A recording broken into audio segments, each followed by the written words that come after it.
So ayun, congratulations. Dahil dumating na ang ating plaka. Plate number ng ating sasakyan.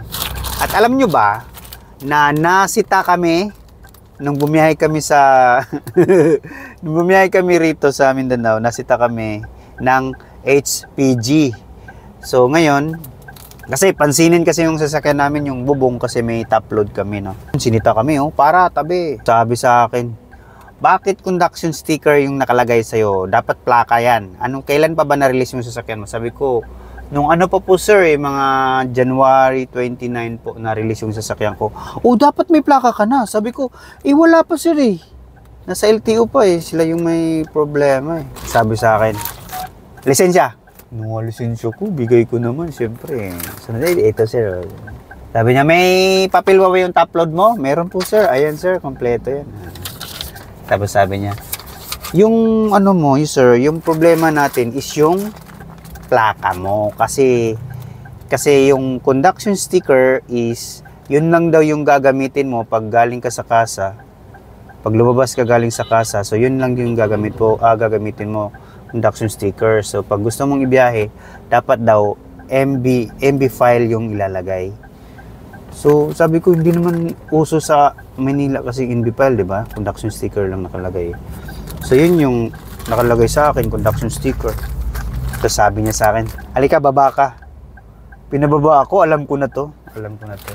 Tapos nung bumaba ako, sinundan ko siya dun sa sasakyan nila. Sinabi ko, sir, vlogger po ako. Sabi ko, sir, vlogger po ako eh. Actually, nagbablog po ako, sir. Binablog namin yung biyahe namin. Sabi, first time mo ba dito? Sabi niya, opo sir, first time kong dumaan dito eh. So, first time namin bumiyahe ng from Luzon to Mindanao.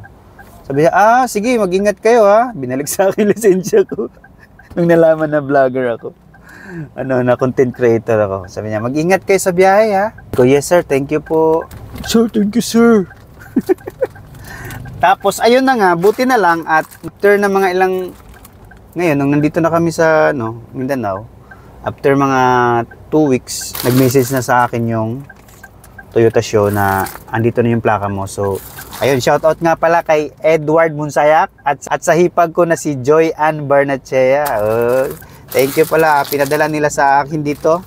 Pinahabol nila dito sa Mindanao para syempre magamit natin sa pag-uwi natin, hindi na tayo masita ng mga HPG dyan, diba? So ayun, maraming salamat at ikakabit na natin to. Let's go. Wait lang, tignan natin, Bek, baka mamaya iba pala yung laman nakaslagay, no? Pero siyempre hindi magkakamali yung hala.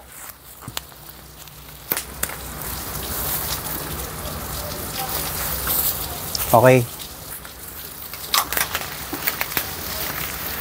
Kita ba? Ilang. Yon. So ito na yung plaka natin. Kakabit natin mamaya. Umuulan pa eh, oh. Uy. Mamaya natin to ikabit.